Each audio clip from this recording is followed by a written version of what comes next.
বিসমিল্লাহির রাহমানির রাহিম। সূরা আত-জুমার। আয়াত 67। তারা আল্লাহর যথোচিত সম্মান করে না।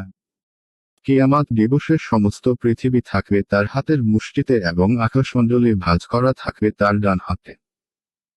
পবিত্র ও মহান তিনি, তারা যাকে শরিক করে তিনি তার ঊর্ধ্বে।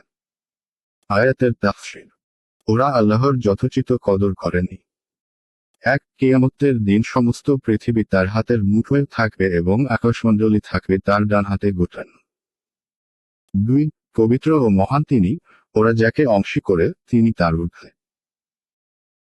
কেননা তার কোথাও মানেনি, যা তিনি নবীদের মাধ্যমে তাদের কাছে পৌঁছে দিয়েছেন এবং ইবাদতকেও কেবল তার জন্য নির্দিষ্ট করেনি, বরং অন্যকেও তাতে শরিক করেছিল।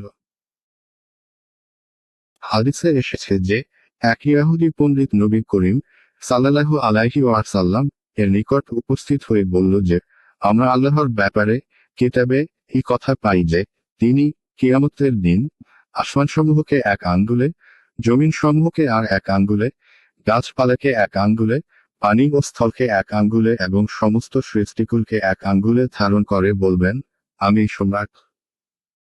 নবী সাল্লাল্লাহু আলাইহি ওয়াসাল্লাম মুচকি হেসে তার কথার সত্যায়ন করলেন এবং আয়াতটি তেলাওয়াত করলেন। সহিহ বুখারী, তাফসীর সূরা জুমার। মুহাদ্দিসিন ও সলফের আকীদা হলো, আল্লাহর যেসব গুণাবলী কোরআনে এবং সহিহ হাদিস সমূহে উল্লেখ করা হয়েছে, যেমন এই আয়াতে হাতের এবং হাদিসে তার আমলের কথা প্রমাণিত, সেগুলোর উপর কোনো ধরন গঠন নির্ণয়, সাদৃশ্য আরোপ এবং অপব্যাখ্যা ও পরিবর্তন করা ছাড়াই ঈমান অত্যাবশ্যক। কাজেই এখানে বর্ণিত প্রকৃতত্বকে কেবল প্রবলতা ও শক্তিমত্তার অর্থে গ্রহণ করা সঠিক নয়। 2 এ ব্যাপারেও হাদিসে এসেছে যে, অতঃপর মহান আল্লাহ বলবেন, আমি বাদশাহ, পৃথিবীর বাদশাহ আজ কোথায়? বুখারী, মুসলিম, মিশকাত 5522 নং।